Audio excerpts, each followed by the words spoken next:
11 सितंबर 2001 वो दिन जब विश्वास शक्ति अमेरिका पर सबसे बड़ा आतंकी हमला हुआ।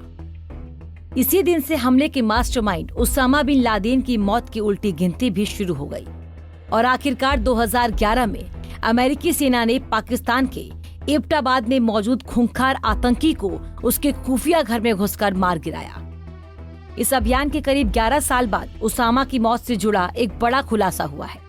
वैसे तो अमेरिकी खुफिया एजेंसी CIA कई सालों से उसामा बिन लादेन के ठिकानों का पता लगाने की कोशिश कर रही थी, लेकिन अंत में वो अपने परिवार की एक गलती की वजह से अमेरिका के हत्थे चढ़ा। दरअसल एक नई किताब the rise and fall of Osama bin Laden के अनुसार घर के आंगन में सूखते कपड़ों से CIA को लादेन की पहचान करने और उसे मारने में मदद मिली। ये किताब CNN के राष्ट्रीय सुरक्षा विश्लेषक और पूर्व CNN प्रोड्यूसर पीटर बर्गर ने लिखी है। मीडिया रिपोर्ट्स में किताब के हवाले से बताया गया है कि ओसामा बिन लादेन 9/11 का मुख्य साजिश करता था और हमले के बाद वो अमेरिका के निशाने पर आ गया था। ओसामा अमेरिकी एजेंसियों से बचने के लिए सुरक्षित ठिकाना तलाश रहा था, जिसकी वजह से वो अपनी 3 पत्नियां और परिवार से बिछड़ गया। कहा जाता है कि अफगानिस्तान के पहाड़ों और उत्तरी पाकिस्तान में छिपे लादेन को अपने परिवार के बिखरने का काफी दुख था, इसीलिए उसने अपने बॉडीगार्ड इब्राहिम सईद अहमद अब्दुल हामिद को पाकिस्तान के एबटाबाद में जमीन खरीदने और एक खुफिया घर बनाने के लिए कहा। लादेन के कहने पर एबटाबाद में एक 3 मंजिला घर बनकर तैयार हुआ। किताब में बताया गया कि लादेन के परिवार के सदस्यों ने 2005 में उस मकान में आना जाना शुरू किया और बाद में सभी उसी घर में रहने लगे। बॉडीगार्ड भी अपने परिवार के सदस्यों के साथ हर रोज उस घर में आता था, लेकिन परिसर में ही बने एक दूसरे घर में रहता था।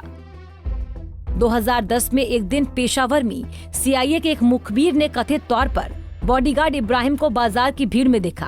किताब के मुताबिक अगस्त में उसकी कार का पीछा करते हुए CIA आखिरकार लादेन के खुफिया घर तक जा पहुंची, जहां उसकी 3 पत्नियां, 8 बच्चे और 4 पोते पोतियां रह रहे थे।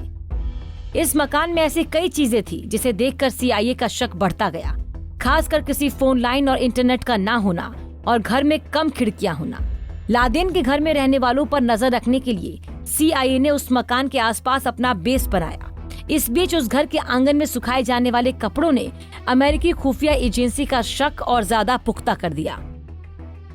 दरअसल एजेंसी ने देखा कि हर सुबह घर के आंगन में महिला पुरुषों के पारंपरिक पाकिस्तानी कपड़े, बच्चों के डायपर और कई अन्य कपड़े सुखाए जा रहे थे। इससे अधिकारियों ने अनुमान लगाया कि घर में एक पुरुष, कई महिलाएं और कम से कम 9 बच्चे थे। तत्कालीन अमेरिकी राष्ट्रपति बराक ओबामा को ये सबूत दिखाए गए और उन्होंने हमले का आदेश दिया। अंत में मई 2011 को अमेरिकी स्पेशल फोर्सेस के ऑपरेशन के बाद ओसामा बिन लादेन की मौत की घोषणा कर दी गई। इस तरह ओसामा बिन लादेन के परिवार वालों की एक छोटी सी गलती ने अमेरिका को अपना बदला पूरा करने में मदद कर दी। Bureau report, Punjab Kesari TV. हमसे जुड़े रहने के लिए हमारे YouTube चैनल को सब्सक्राइब करें और नई वीडियो की नोटिफिकेशन के लिए बेल आइकॉन को दबाएं। अगर आप ये वीडियो Facebook पर देख रहे हैं तो लाइक जरूर करें और ज्यादा से ज्यादा शेयर करें। धन्यवाद।